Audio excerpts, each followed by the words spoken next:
Welcome back to the Aussie Game podcast, where we talk all things Australian football, and we're here in Mopper to go through a review of the Socceroos versus Colombia. How are you, mate? Yeah, good, thanks. Can't wait to heaps of topic points, isn't there? Great to hear people's opinions and review the game together, and let's get cracking into it. All right, mate, let's start with the starting 11. It was Paul Izzo in goals, very defensive backline with Lewis Miller, Kai Truan, Milos Degenek, Cam Burgess, and Kai Rolls. And then we had Aidan O'Neill, kept his place in the midfield, Jackson Irvine, captain aside. That was a huge shock for me that he was starting. And then in front of those two were Connor Metcalf and Riley McGree got a start as well. And then Mohamed Toure led the line. So first of all, what did you make of the starting lineup, mate? Yeah, 5 changes. Look, it's exciting to see Irvine and McGree back in. And we've been talking about blue chip midfielders, and in the first half, they really showed their top quality. In Jackson Irvine's game, 92% pass accuracy is exactly what we need at the highest level. So that was a real good positive. Paul Izzo, probably a night he'd want to forget, unfortunately for him.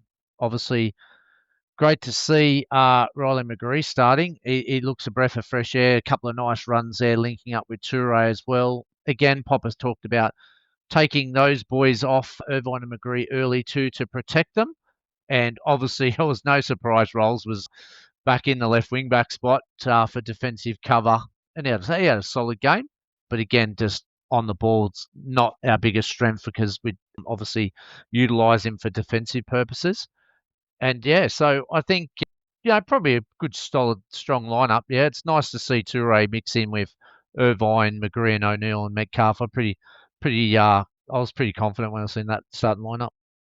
Yeah, so for me, Paul Izzo getting the spot in goals, interesting one for me. It means Matty Ryan didn't play in either of these games. So I think that debate around our number one goalkeeper is going to continue on. I was wondering if Izzo probably slightly better shot stopper than Matty Ryan, whether Tony Popovic expected us to be under pressure and having a keeper like that may have suited us better. Was pretty okay, and up until obviously Penn, you don't expect him to save that, but the second goal and probably the third to a point probably lay some of the blame. Izzo defensively, I mean, that's kind of close to what we'd expect for a starting lineup. Kai Rolls would come out for Jordy Boss and Kai Truan out for Alessandro Cardi, but good to see Truan in back-to-back games. Didn't think he did enough wrong to be dropped, and he was probably the only player that suited that position anyway. And then, yeah, a decent mix going forward, plenty of experience other than Toure in front of that back line. But probably for me, looking in that first kind of 5 minutes or so, you could straight away see that there was more intent to hold the ball. We weren't playing long unless we really needed to. So certainly that was a change I felt from the Venezuela game. And then even defensively, we were set up much higher up the field. There was pressure high up the field. Our wingbacks were pressing up a lot higher than they were against Venezuela. But you could see that immediate difference in Irvine and McGree coming in. And I even noted at the 10-minute mark, we were even dominating possession. I know that's a bit of a funny early start, but straight away there was more intent to hold the ball. Well, it's important for our growth of this football team, and to see that we can do that in moments in games, not completely. Obviously, we've still got a long way to go, but that's a good sign, and we've got to evolve to that at some point.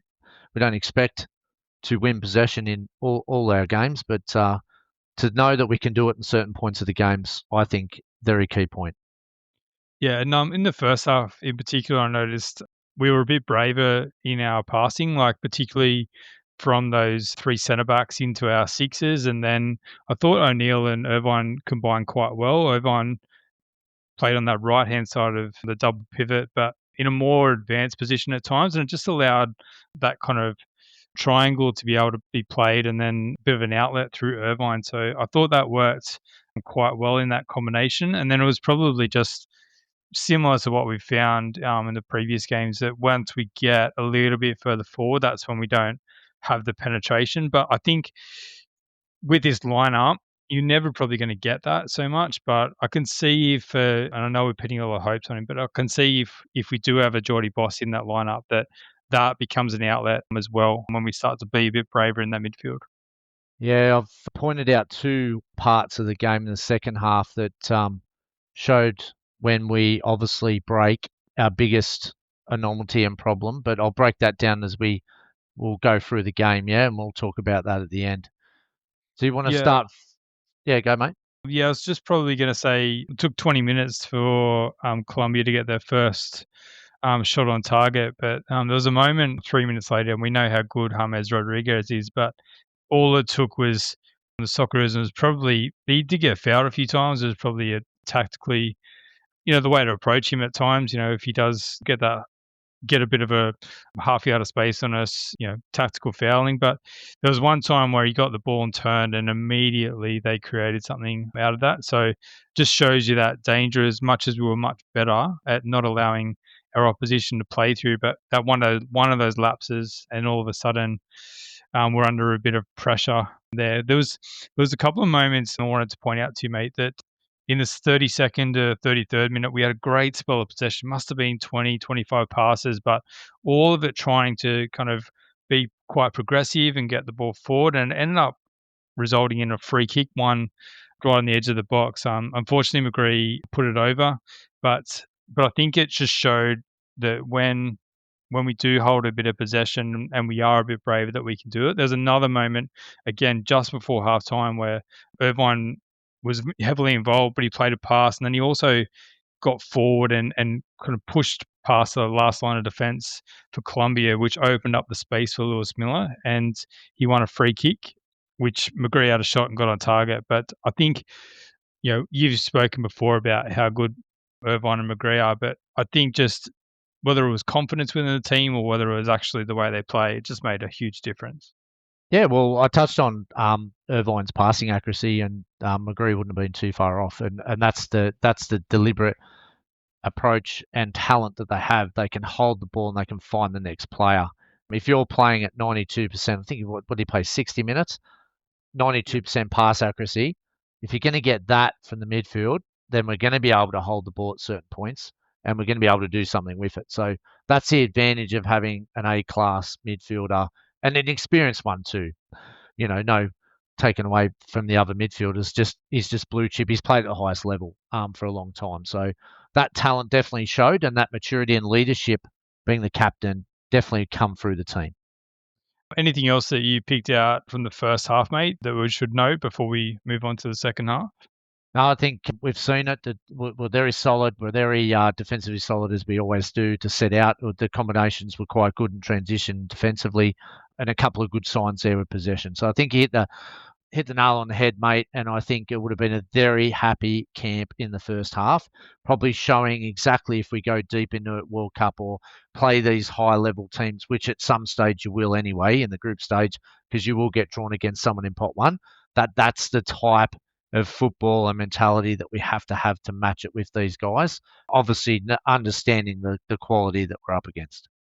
Yeah, I think that's kind of a really important point because, as much as we might be, well, us and others have been critical of Popper in the past about how he sets up, these are the types of games where you probably, when you're coming up against that pot one opponent, you are going to set up defensively and hope to get a set piece or break on the counter, or even just play out a nil all if you're going to be defensively solid. So I know the result ended up being 3-0 in the end, but the idea of that scenario playing against the top team, and I think that, when you probably add in a couple of other elements, McGree and everyone just at full fitness, and then probably some more weapons going forward as well. That's probably the way that we're going to have to do it. And then, but I think, myself and others probably, just when those weaker opponents, without being disrespectful, but when we're coming up, then we should just have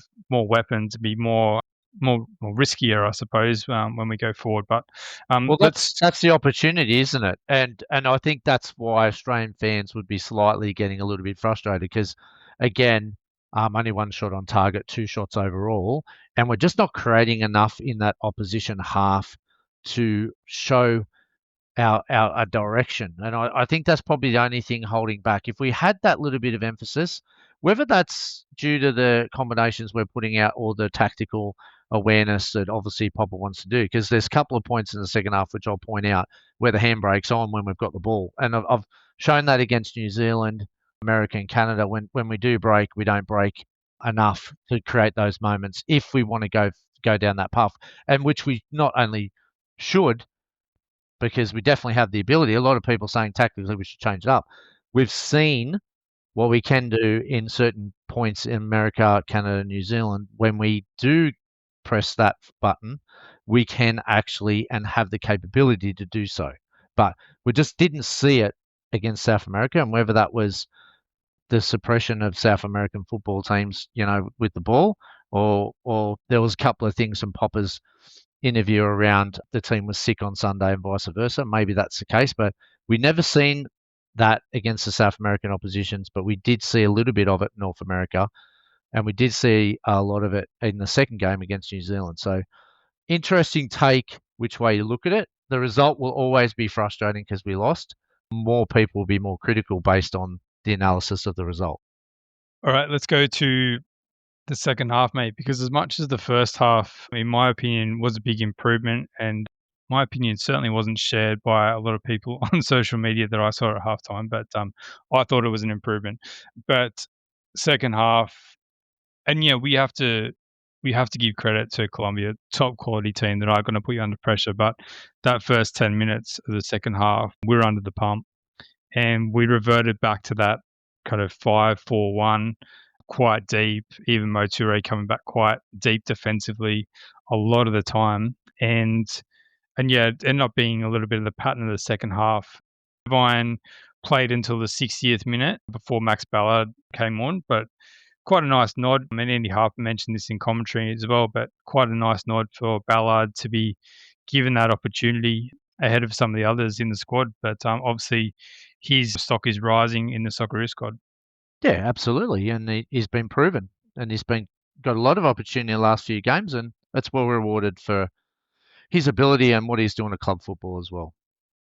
Okay, mate, take us through some of the things you saw in the second half. All right, I'm going to show you why the handbrake's on. I don't know why, but here it is. Just go back to the 55th minute where we had probably our best play of the second half. There was a second moment, but I'll get to that in a second. So again, Moture picks the ball up from the left. He's marked there by the Colombia player. The only player that makes a run when we've got the ball and Touré's got the ball is Riley McGree. Now, a great touch and move and pass from Touré finds Riley McGree. And then he's in acres of space just before the halfway line and no one in front of him except Colombia defenders. And this is the disappointing part. There was 1, 2, 3, 4 Socceroos, all just behind Touré, that didn't go forward. And they have every opportunity to do so. There was space there. They turned the Colombians around. The Colombians actually had on the 18-yard line, just outside, 4 players. So potentially if we pushed out, we would have outnumbered them and created a great counter-attack. Riley McGree picks up a ball and Touré makes a great run. And McGree, beautiful pass, and he's through. The problem is, though, no support. And McGree has to make another run. And again, all Socceroo players, apart from McGree and Touré, well behind the ball. Probably Jackson Irvine was about 20, 30 yards was the closest, and everyone else was miles behind. Now, would you expect that out of your left wing back and right wing back that should be offering that space or counter attacking, or one of the midfielders to join that attack? But no one made any potential effort or run to finish off this move. And the handbrake's just on even when we have the ball. I think, to me, the most beautiful moment of our second half play turned into the most ugliest by this showing of the lack of ability to counterattack, or are they told just to sit and wait for the next phase of play from Colombia. Because guess what? It come back quicker than you can expect, and Colombia actually created an opportunity and got outside the 18 once, Toure and McGree turned the ball over because there was just no play to pass to. They just got outnumbered. And that's probably the most disappointing and the best moment in one moment. And Irakunda had the same opportunity.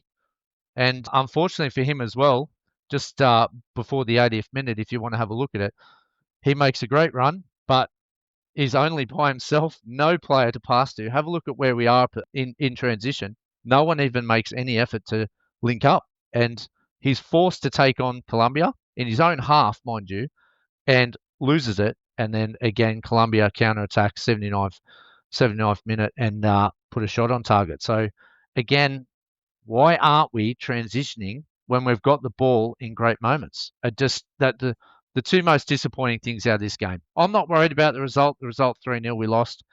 We've seen the way we conceded. We know what we did in the first half. But those two moments, again, identify when we transition in attack with the ball, looking for positive movement, nothing's there. Not even from the left wing back, the right wing back, the second attacking midfielder's back on the 18-yard line, and the defensive midfielder's just sitting there waiting for the next counter attack when we lose the ball. That's just not what we should be doing. And I think it's our biggest learning out of this whole campaign leading into the World Cup. That transition when we win it back, there's just no options.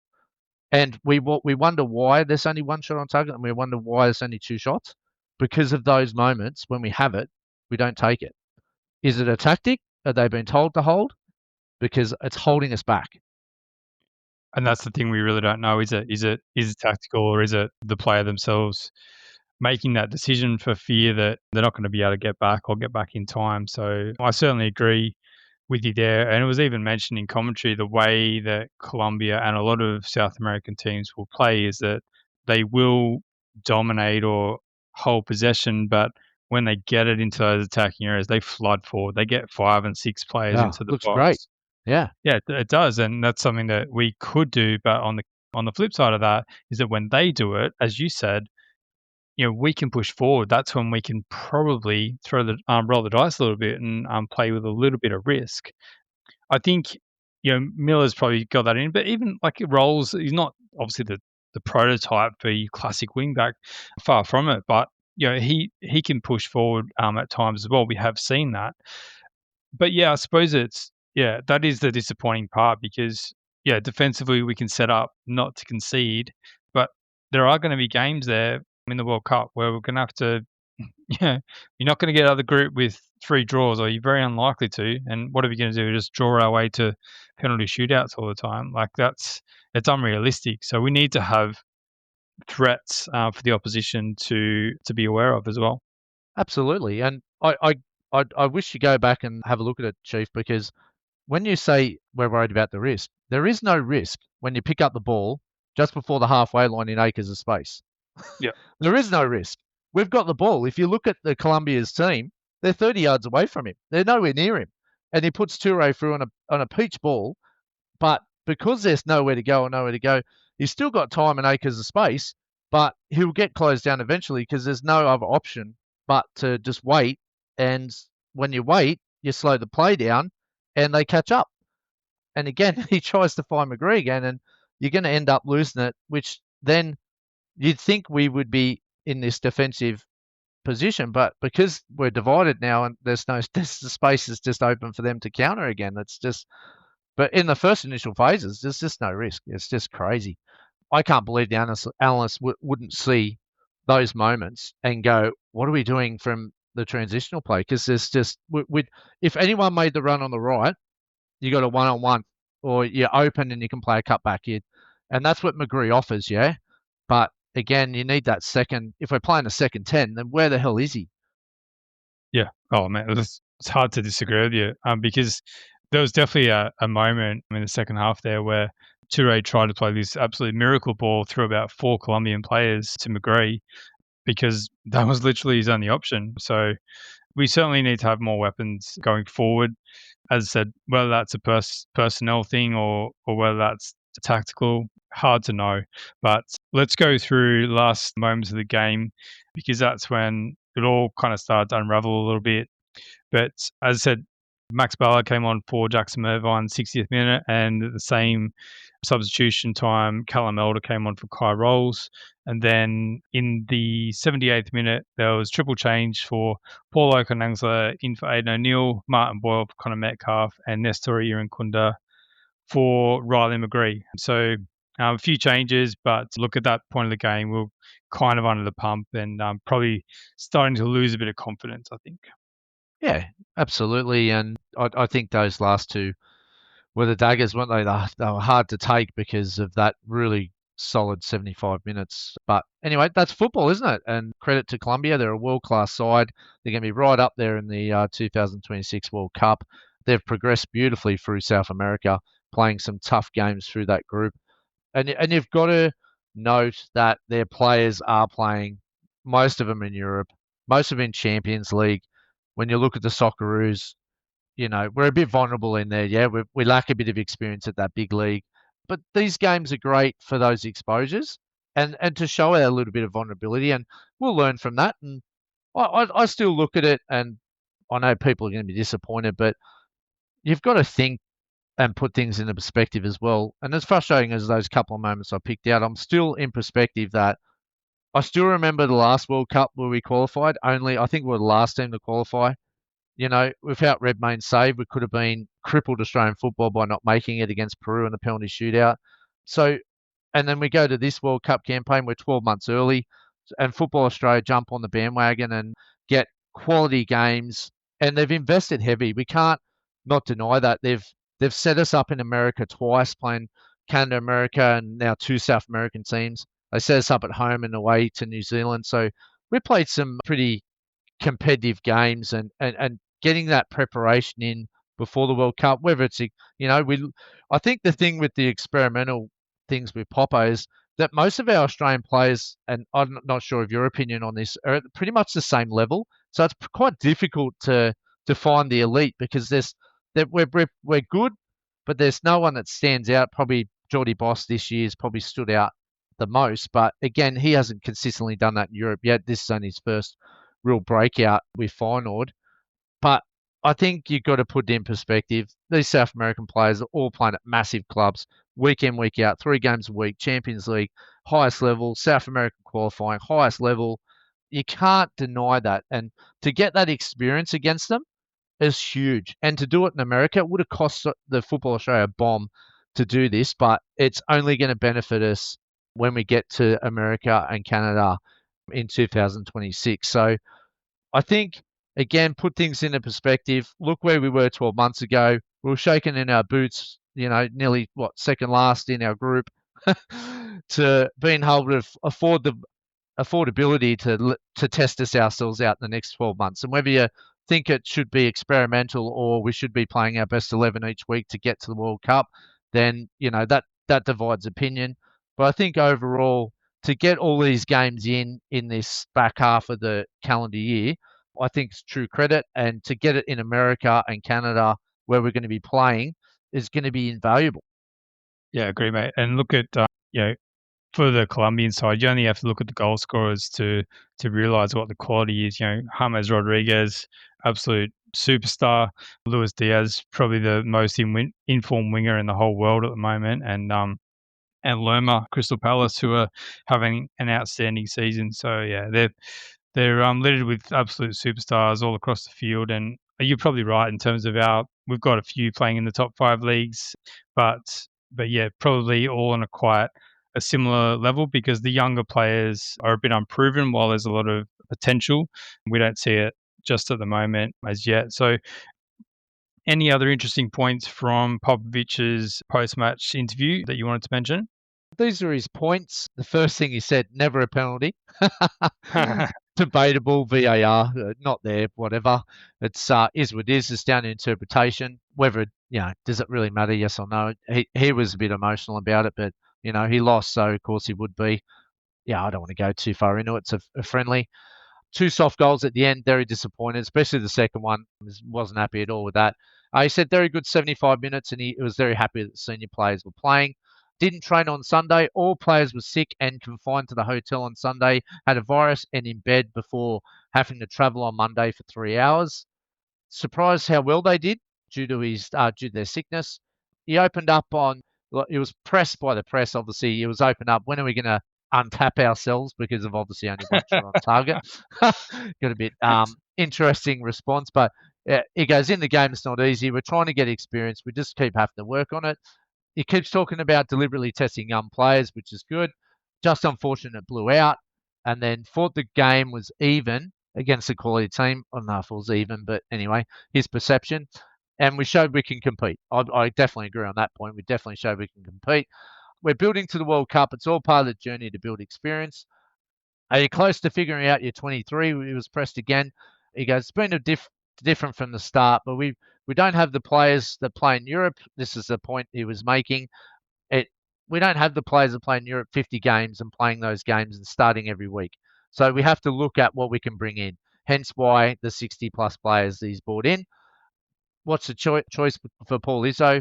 No reason, just his choice. And then they talked about 26 players could be 30 at the FIFA World Cup due to the heat. So they're interesting. And then the news come through, obviously, due to the overnight games in Europe, that we've jumped up to 24th because Italy and Denmark have obviously into the playoffs, not automatically qualifying. So whoever wins those playoffs go into pot four. So potentially, if FIFA keep the same rules, we're in pot two.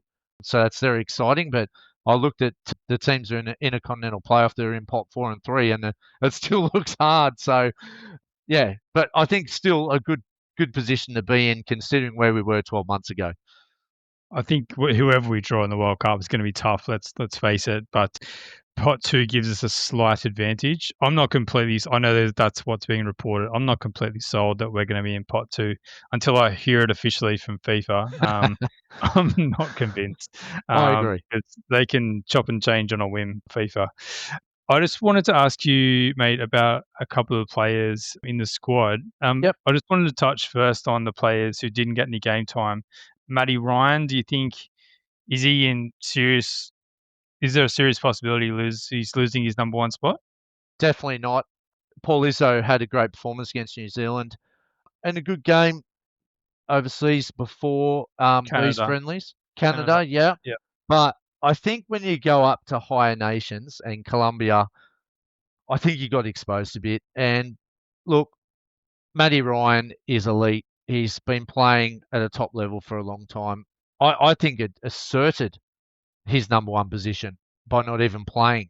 And I think Izzo's probably indecisiveness, at big moments is definitely, he's still a good keeper, don't get me wrong, but we need Matt Ryan to play in between the sticks. I reckon that would have been certified against that game we've seen.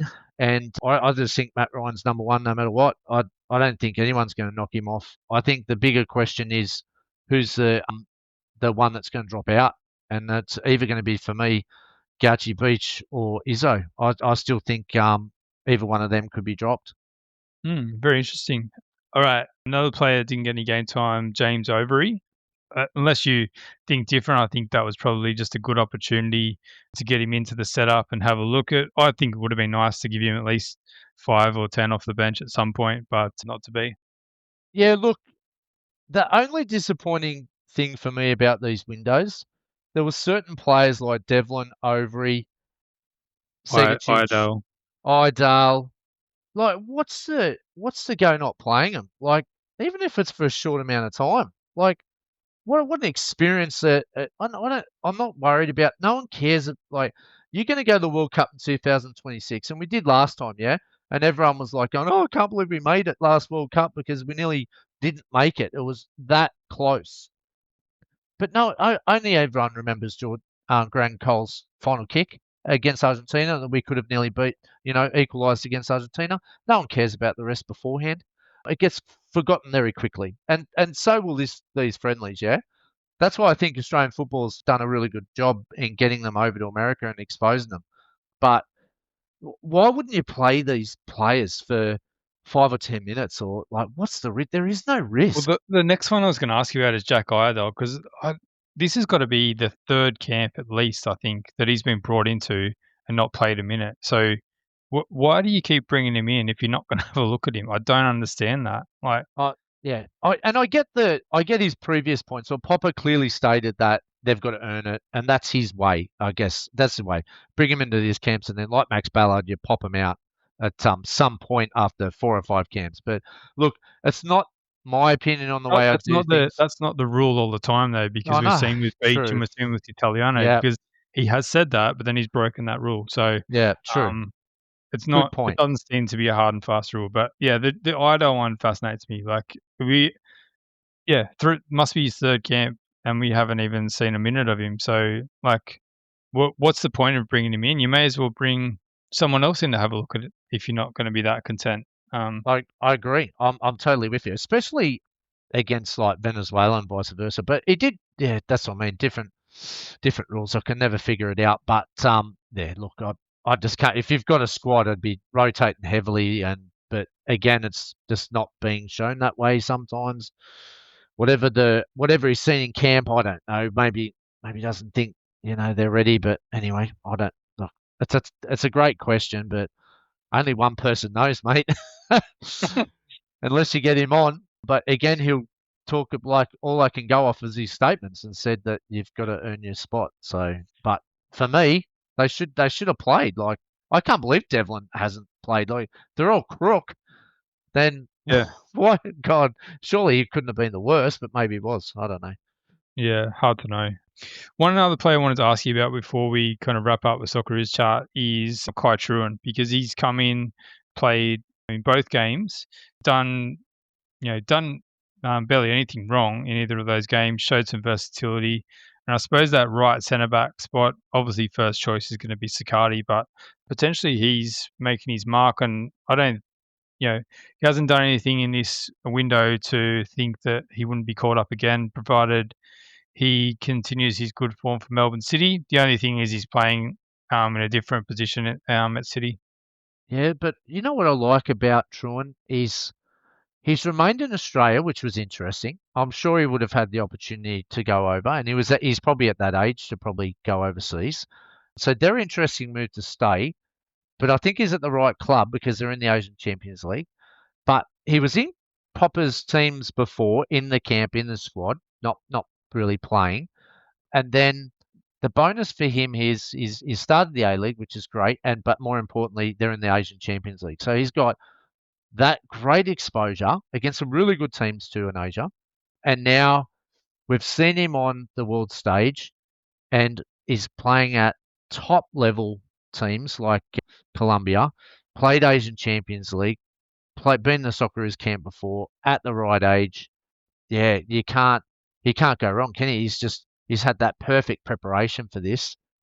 I'm not worried about the different position. I think the A League's a lot different. So defensive midfielder, like we've seen Aurelio play him to central defender, then second half push him in defensive midfield, and vice versa either way. So I think the more he gets exposed in those two areas, because hey, Socceroos could do the same. I think it's great learning, and no doubt that he will be primed for a good move next year. And I think he's at a really good age to do so. And I like the players that really have had a good few years. He's played a lot, and I think when you get more games under your belt at local level and go over to Europe a bit more experienced, and especially with that Socceroos experience, I think he'll go better than some others that have just had that breakout year and then just gone straight over. Yeah, really good point, mate. And potentially him playing in the six for Melbourne City, then going back to centre back for the Socceroos makes it easier for him. He's only basically looking at what's in front of him rather than having to have that 360 view all the time. So could be beneficial in a bit of a strange way. And you've seen Diaz go at him a few times, yeah, and he handled himself quite well, didn't he? So yeah, that's great signs for a defender. That's what they need. Yeah, they need that big test, and he's had it, and he's just going to grow from that against Diaz. Like, what better opponent? And when you play these players, Yeah, there was a time there where Diaz actually was going one on one at him, and you could tell he showed him the line. He wasn't going to let him cut back in on that right and have a shot, and he ended up recovering. I'm not sure if it was him or Deganek that got the final block in, but yeah, he handled himself very well in that situation. Yeah, no, good experience. And this is what these friendlies do, yeah? That's why where you can't look at the result as much as what people do, because you've got to look at those small moments. Because I'm telling you now, that last team that went to the World Cup, you know what I mean? They didn't have the exposure of these nations that we played against, and they went in straight from Asia, but they shown a good tight, unit. Graham Arnold's pretty similar in what Popper's doing, sitting low block, on the counter, not much possession. But we showed him moments when we had to over there, and if we can do the same, I just start to feel the replica of that. I just wish they'd be a little bit more braver in transition. I don't see it as low risk. I just see it as an ability to hold the ball longer and create more opportunities in the final third. It's a conversation for another day, mate, but it'll be a very interesting post World Cup what happens with this squad, whether it does evolve to be a bit riskier or whether this is it and this is what we play with because as we go through Asian Cup and then Asian qualification again, there is the opportunity to build this squad into something that does have a few more weapons at its disposal. Yeah, well, we've definitely exposed a lot of players at a definite young age on the international stage, which I think will definitely benefit us. And in the end, the World Cup will define whatever we've done and whatever we do now will only be defined on where we end up and how we play in that final game. Very true, mate. So the World Cup draw is actually only 2.5 weeks away, mate. Oh, That has how really cool! snuck up. How Um, cool! so we're obviously not going to know all the results of those playoffs, so they're going to be kind of placeholders for now. But yeah, December 6th, Australian Eastern Daylight Time. Haven't seen an official time yet, but yeah, something to get really excited about to see who we're going to face. Oh, absolutely. Hey, look at those pot one contenders and, a lot of pot three teams in there.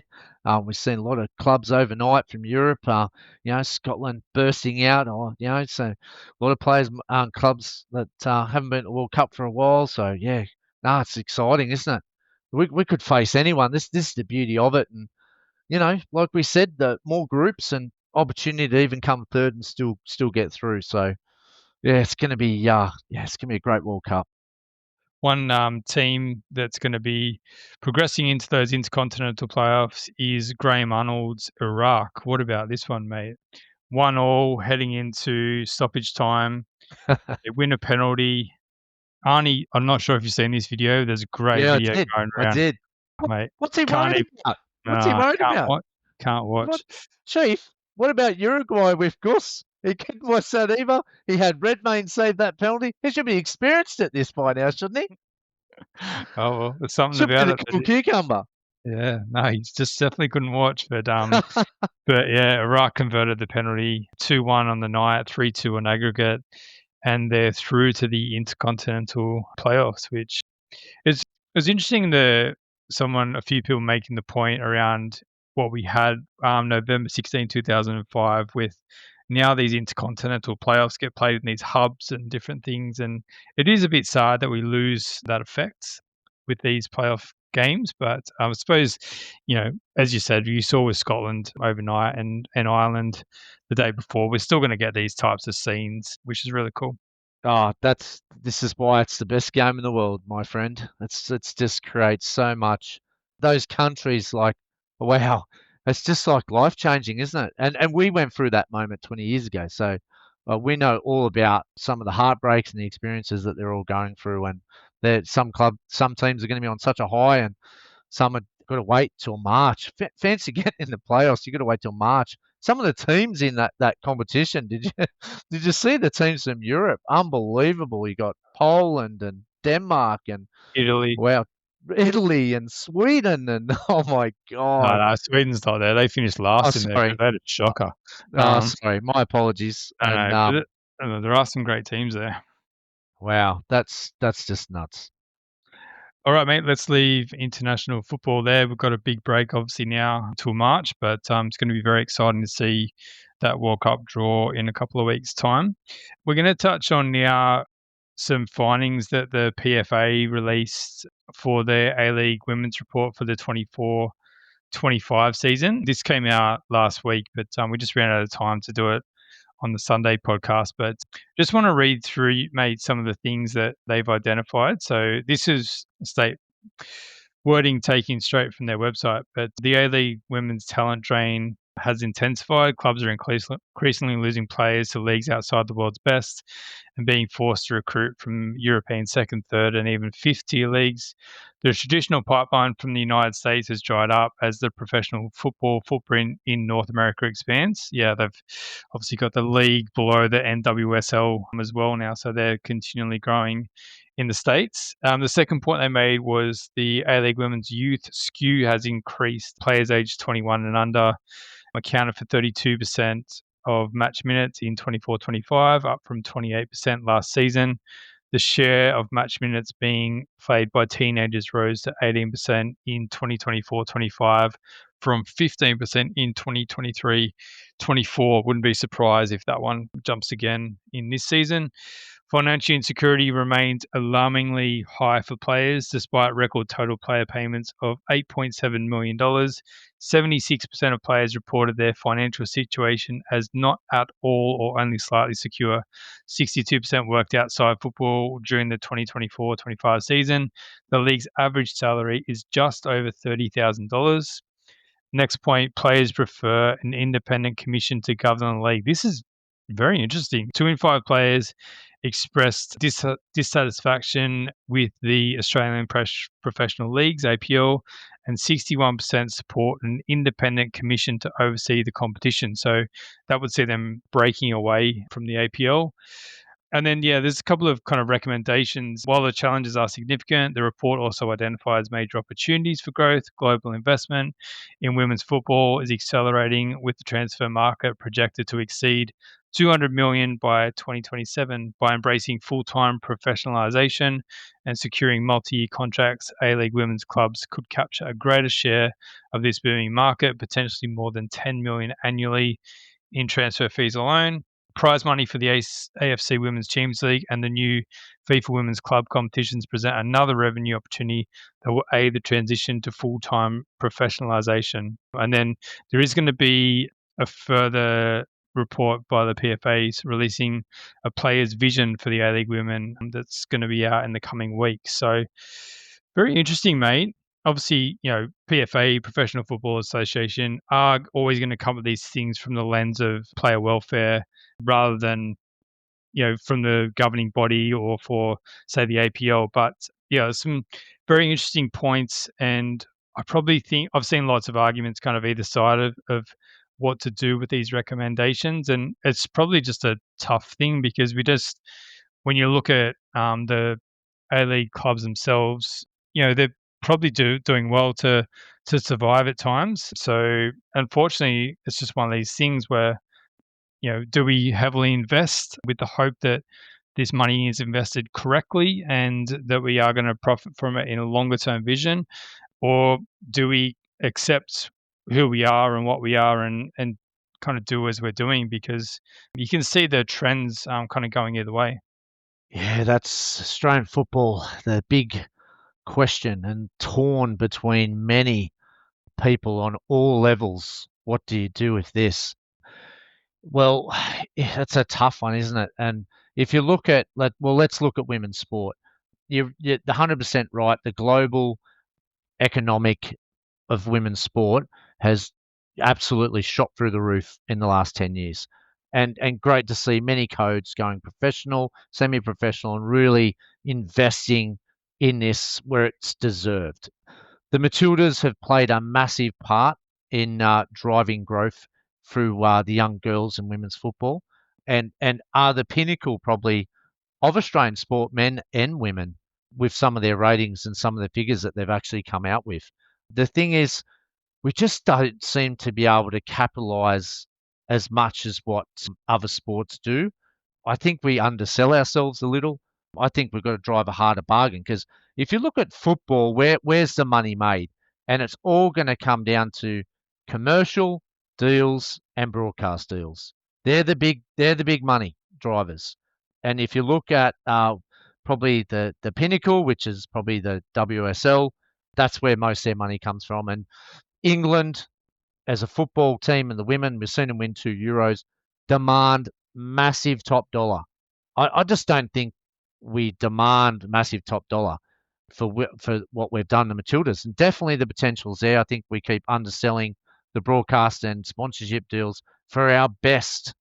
And the reason why we need our best to draw the money is because they are the ones driving all the most of the revenue. Let's be honest, because if we can get it at the top, we can filter it down. We know a lot of families are absolutely paying an absolute bucket load in keeping the bottom grassroots up, but it's the top level broadcast deals and sponsorship and commercial deals that actually bring the big money in. So let's look at Australia. Big Bash, is it making a profit? Yes. What are the average players earning? They're around, it's doubled, but it was 26,900, it's doubled to 54,200. They are making money. They've got a good broadcast, shorter competition, not really comparable to football with grounds and vice versa, but they do share a market, and it's all mostly driven by Big Bash. And we've seen a lot of successful individual females make money off cricket. The women's netball, probably the number one popular sport for girls and women, they make a good surplus, and we've seen many massive crowds at netball grounds, haven't we? They're always full, always followed, and netball's not a really world sport either. It's only a small few countries play it, and you see probably Australia, New Zealand probably dominate in that market, but they make profit, probably driven by attendance, record attendance for there, but record attendance then turns over to broadcasting. The AFLW, probably one of the big ones on the rise, but they're losing around 50 million a year that's been reported. But they are deliberately doing it because they can see the significant benefits. And you can see the increase in participation and the crowds at some of these AFLW games. And the professionalism is just growing. They'll be a juggernaut in 10 years. What do we do for Australia football, Chief? Well, that's the $1 million question. But I believe the only way forward is to capture at the top. But I still think that Commonwealth deal was not enough, and I think commercially we've got to do more to drive that higher level. But that's only my opinion. For the clubs, of course they're going to. If you see the Central Coast Mariners team, how they survive, and it's just like on bare minimum. So it needs investment, but who's going to back it? That's the big one. Well, are we not getting enough out of our broadcasters? But can we demand that? So it's a big challenge, especially domestically, and it's the same probably problem for the men's.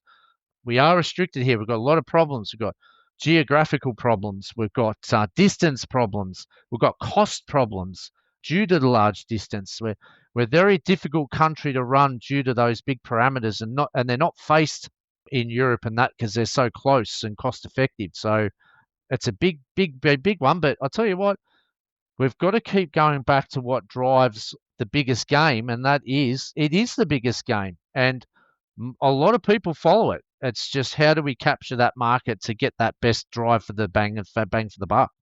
Yeah, it's some really great points in there, mate. And look, let's be honest, like anyone who follows Australian football would love the A-League women's competition to go full-time professional. That would be outstanding. But as you said, it's where the money's going to come from. And it's a bit of, for me, it's a bit of the chicken and the egg. It's like, it's do you invest in it now? Because as you said, if the money's going to be in broadcast, if you get a good broadcast deal, it helps with your viewership, then it helps with attendances, which then drives a commercial outcome. So it all gets interlinked between. And the other thing too is that probably the third driver is the transfer fee. So Oh, um, big one.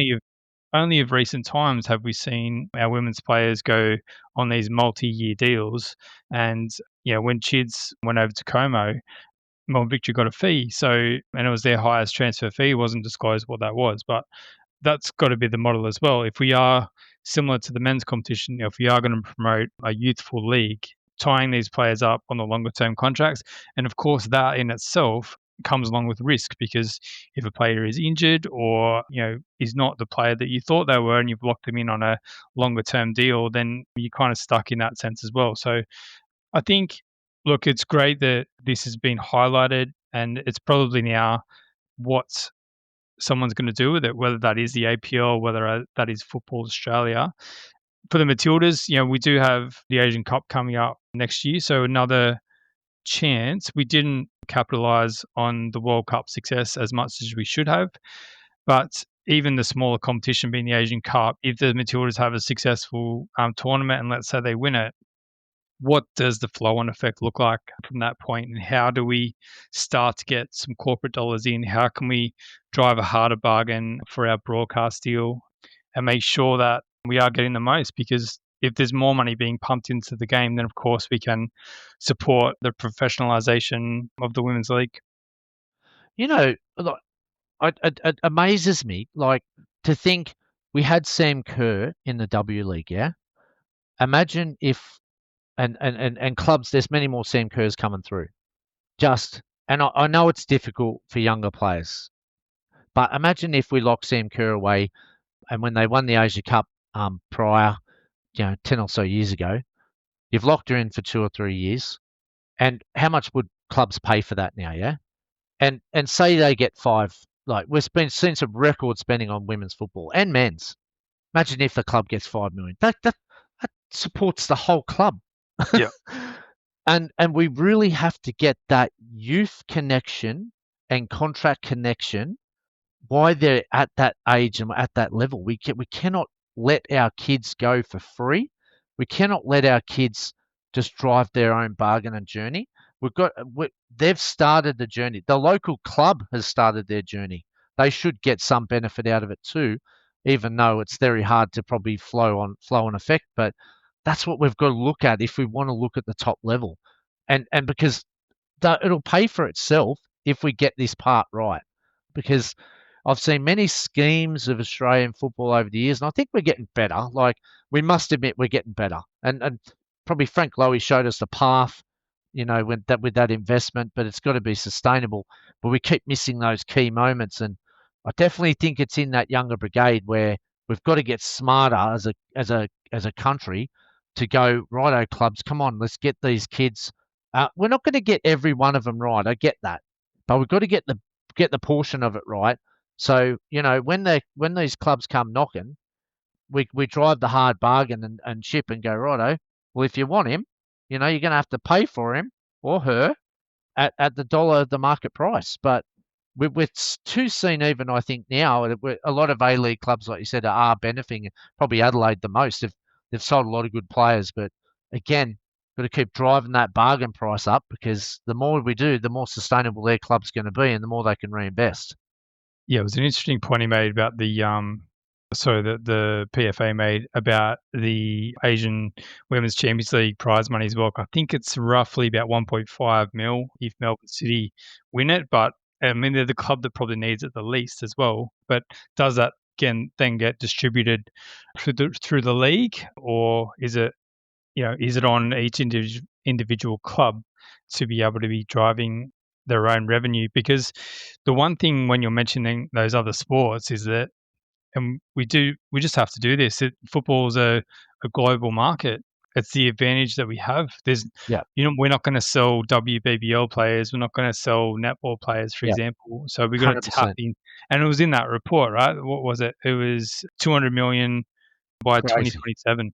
Yeah. So it's not that far away. And we're not going to be, getting the largest portion of that. Give us a bit of it though. Like, that's the thing. That's what's going to help. Oh, absolutely. It's the gateway to survival, especially for our country. You know what I mean?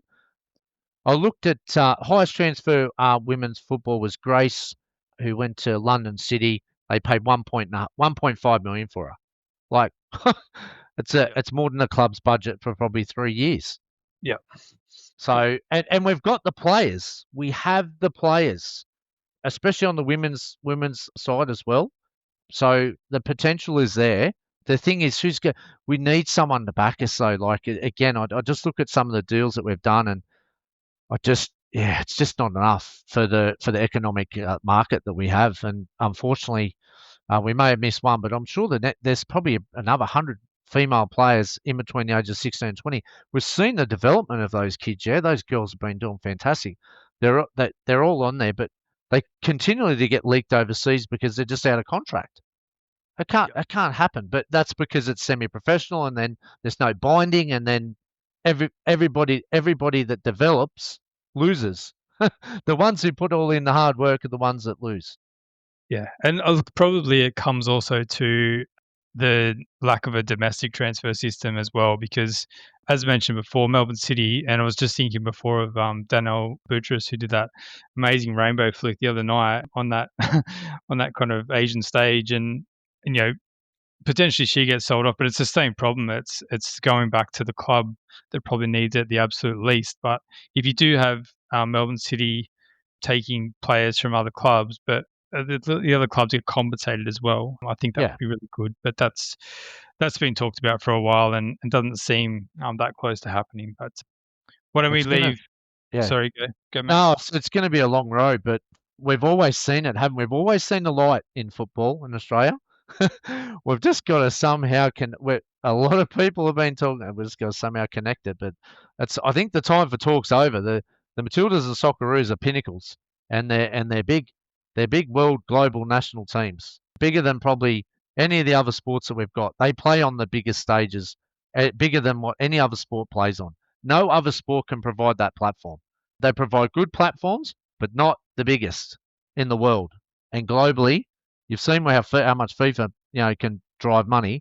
It's just it's endless. So hopefully we can get some structure. Hopefully that report comes out and we have some people with some vision and can tap in. Because if we can look after these female football players and young male football players as well, everyone benefits. Yeah, so PFA will be releasing a player's vision for the A-League women in the coming weeks. So we look forward to seeing that. I'm sure they've got some great ideas as well to help their league thrive. Mopper, let's talk about the Matildas squad that was announced during the week for their games against New Zealand. They're going to be in Gosford and in Adelaide in next weekend actually. So probably not a whole lot of surprises in the squad. There's a few of the younger players playing in Europe that we probably hoped would get a look in, but outside of that, it's a pretty straightforward squad from my opinion. Yeah, we've seen this squad many a times. The only one I thought might get an opportunity would be Charlie Rule, but yeah, she must be on there, on the fringes.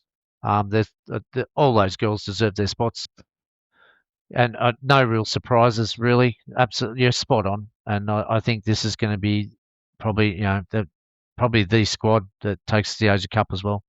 Yeah, Carly Johnson was an interesting pick in the forwards, and Tamiki Yallop in the midfield as well. But look, outside of that, there's not a lot of surprises in that squad. But yeah, those games are coming up against New Zealand shortly. Joe Montemurro, a couple of quotes from his press conference. The most important thing is that we've been able to stabilise the squad and get the bulk of the squad back in. So that's probably one thing that he hasn't had the luxury of working with a lot of this core group for a while. Obviously, Mary Fowler is probably the main exception out of this group that's still on her way back from injury. He said there's still a few decisions to make, and it gives me a good opportunity to look at a couple of areas that need to be positive for the squad balance. It's great to be back home, and we're looking forward to two games against New Zealand. Yeah, good hit out, good moment to bring everyone back. Bit of travel for the girls. They're all littered overseas now, most of them. Yeah, so good opportunity. Bit of contrast in style, isn't it, from the Socceroos? We're going to see high flowing football, transition football. He hasn't quite got that connection right with the girls yet, but as we build on to March 1st next year, I'm pretty sure that'll happen. We'll be dead set one of the favourites to win the Asia Cup, and there'll be high expectations. And like you said, if we can get more success at this level, everybody wins. Yeah, so when these games are played, it'll be 3 months before kickoff in the Asian Cup. So yeah, getting right down to the wire. It was great to see that the junior Matildas are going to have a couple of games. One of them is going to be the curtain raiser for the game up in Gosford, and then they're playing a standalone game at Wanderers Football Park. So they're both against Thailand. They're under 16 squad. So yeah, our junior Matildas, sorry, are going to get a good run out, making the most of this international window for the women. What an experience going before the Matildas for the girls, young girls. What a moment. They're gonna have stars in their eyes. Absolutely sensational. What a great moment that's gonna be. Yeah, fantastic. Absolutely amazing for those girls. And yeah, let's hope that they've got some important games coming up as well. So good preparation for their tournaments too. Let's do a quick around the grounds, mate, because a bit happened since we last recorded on Sunday. This one that I missed actually, but Makita Zelvia, they progressed to the Emperor's Cup final where they'll face Vissel Kobe. They beat FC Tokyo with Mitch Duke playing 74 minutes. Needed extra time to get that one done, but potentially another Aussie going to be able to claim some silverware. Yeah, no, great result, isn't it? We love seeing the boys and the girls fight for trophies. So good luck to Mitch Duke in the final. Also, the Asian Women's Champions League continues in that group stage. So Melbourne City thrashed Stallion Laguna 7-0 in the end. It guaranteed them a quarter final. They're playing tonight. So by the time you listen to this, the game will have been played. If they win that, mate, they host the quarter final. And you mentioned the atrocious pitches over there, but what a great idea that Melbourne City are going to be able to host that quarter final. That's huge. Yeah, I love the concept. I know the pitches are poor, but I love that they can get the group stage done in a week. It saves a lot of cash and travel going back and forth and get the hosts. What a brilliant. Hopefully get some as many fans down there as possible. It'd be great to see the interest because these girls are hungry. They want this. They want this, don't they? After the devastating loss from last year. Yeah, I think tonight they're playing. I think it's Ho Chi Minh City, who have also won both of their games, but not been as comprehensive as Melbourne City. So they'll definitely go in as favourites, but this will be their toughest test in the group stage. So let's hope that they can get it done. Do you want to wrap through the WSL? There's a fair few Aussies in action on Sunday night into Monday morning.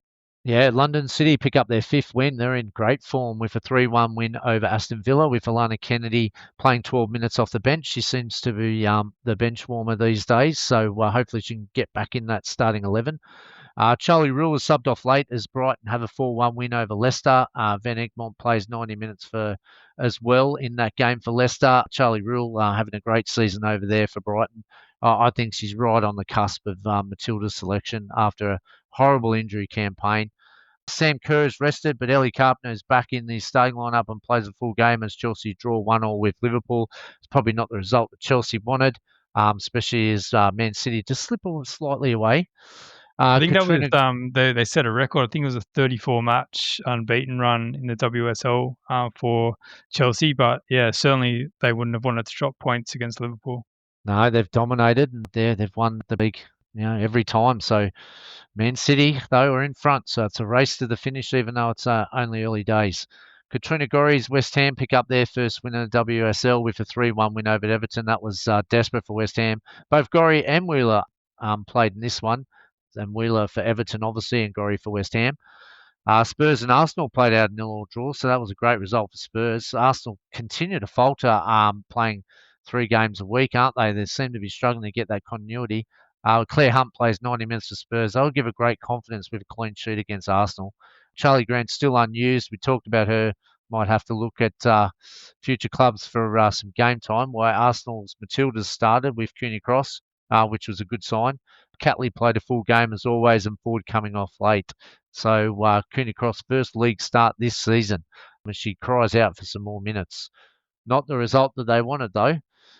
In Germany, big upset win for Alana Murphy's SC Sand in the round of 16, knocking out Cologne 3-2. Obviously, they're in the second division, but they are leading the second division, mind you. Murphy played 90 minutes and her development goes well. She'll be another one on the radar in the next year for the Matildas. Sweden, Remy Stevenson scores a hat trick. How good's that? And Amy Sayer also gets on the score sheet in a massive win over Christian Stards, 7-1 to end their season on a high. Courtney Nevin plays 45 minutes in Malmo's 3-1 win and finishes third, and also Champions League qualifying. So that's a great result for Courtney Nevin. Really developing well, Courtney Nevin, after a great year. Okay, mate. Thanks for that overseas wrap. Let's just finish off with a few quick fire A-League men tips because we're back again this Friday after the international break. Starting off Coopers Stadium with Adelaide United taking on Melbourne City. This has got the potential to be an absolute cracker, mate. Well, undefeated at home, aren't they? Adelaide 2 from 2 and Melbourne City in hot form. So, geez. I have to say, Melbourne City's got Truan coming back too. He's going to have a long And flight. Beach as well. And Beach, yeah, wow. What, will they start him? That's what if they left yesterday and it's on Friday? Oh, it's probably unlikely. Yeah, no, I still think Melbourne City just 2-1, but it'll be a tight contest. Yeah, I'll go the reverse. I'll go Adelaide United 2-1. I think they're pretty good at home and potentially missing a few of their key players. Melbourne City I might love just. your bravery. I love it. All right, Saturday, first game is Wellington Phoenix, who have had a strong start to their season, despite the loss in the New Zealand derby, taking on Macarthur. Who you got there, mate? I'll go on a draw. MacArthur's been frustrating me all year. They show potential, but they just can't seem to get that consistency right. But Wellington hasn't impressed me that much, except for the game against Auckland. I thought they did well, but I'm going to 1-1 draw there, mate. Only one with Wellington's high line. It'd probably be in the first minute too. So good point. I'll go 2-2 then for that one. Huge game in this one. Western Sydney Wanderers desperately need a win, taking on the Central Coast Mariners. Western Sydney to blow away the Central Coast Mariners. They're going to be fiery. I know they've lost a lot of goal scorers, Western Sydney, but I'm going to say 2-0. I think they'll be defensively tight and break the Mariners down. I think they'll pick up their first win as well. I'll just go for the 1-0 for the Wanderers. The Big Blue rounds things off on Saturday night. Few words thrown out by Ben Garuccio, Sydney FC's new recruit during the week, saying that he's never particularly liked Melbourne Victory. So interesting to get that going nice and early. Oh, mate, what a victory doing. They're all over the place, aren't they? God, I'm going 3-all in an absolute barnstorming game where it just twists and turns, go all over the place. I think there'll be plenty of goals as well. I'm going to go Sydney 3-2. I think they've turned a little bit of a corner, and this could be an absolutely huge win for them to make it 4 in a row if they do it. Sunday, we've got Auckland FC taking on Brisbane Roar. Ooh, tough one. Mate, it's like the Juventus versus Juventus, isn't it? The two defensive stalwarts. Auckland to win off a set piece, of course, 1-0. Yeah, I think I'll go the same. Actually, I can't see many, but Auckland No might. contrasting styles here, mate. It's backs to the wall, duck in. It'll be hard and fast, won't it? Who will But dominate good possession? test.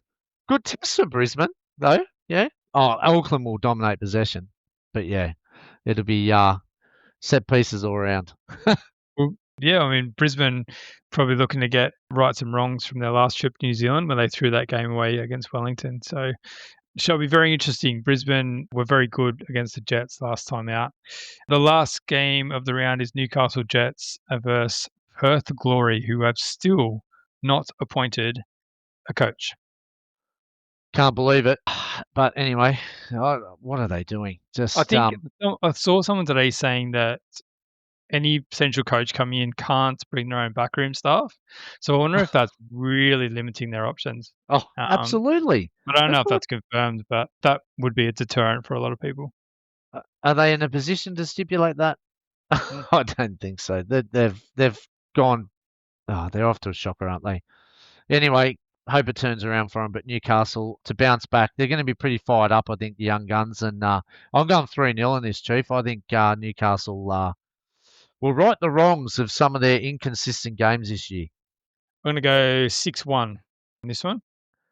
Well, after your Wolves selection, nearly picking 6-0, I can't blame you. But 6-1, that's a hell of a lot of goals, man. 6-1 to the Jets. Yeah. Righto. All right, mate. That'll do us for today. Great to go through the Socceroos versus Colombia game with you, and we'll be back on Sunday to go through all the action because everyone's back to club football. The women will have the international break. I'm so excited in that build up as well. Yeah, safe travels back. Hope they're ready to go because, a lot of travel for all the Socceroos and wish them well on the weekend. I don't think many of them are going to start with the travel times, but yeah, there'll be a few tired boys, I think, coming up to this weekend. Yeah, I think we saw that last time, didn't we? When they travelled back, Yeah, a lot of hardly them on anyone the bench started. or out of the squad. So, probably gonna see quite similar, but, we'll definitely keep an eye on it, and we'll bring all that news to you on Sunday. But, thanks for your time, mate, and thanks to everyone for listening. We'll be back on Sunday. In the meantime, enjoy your football. Have a good night.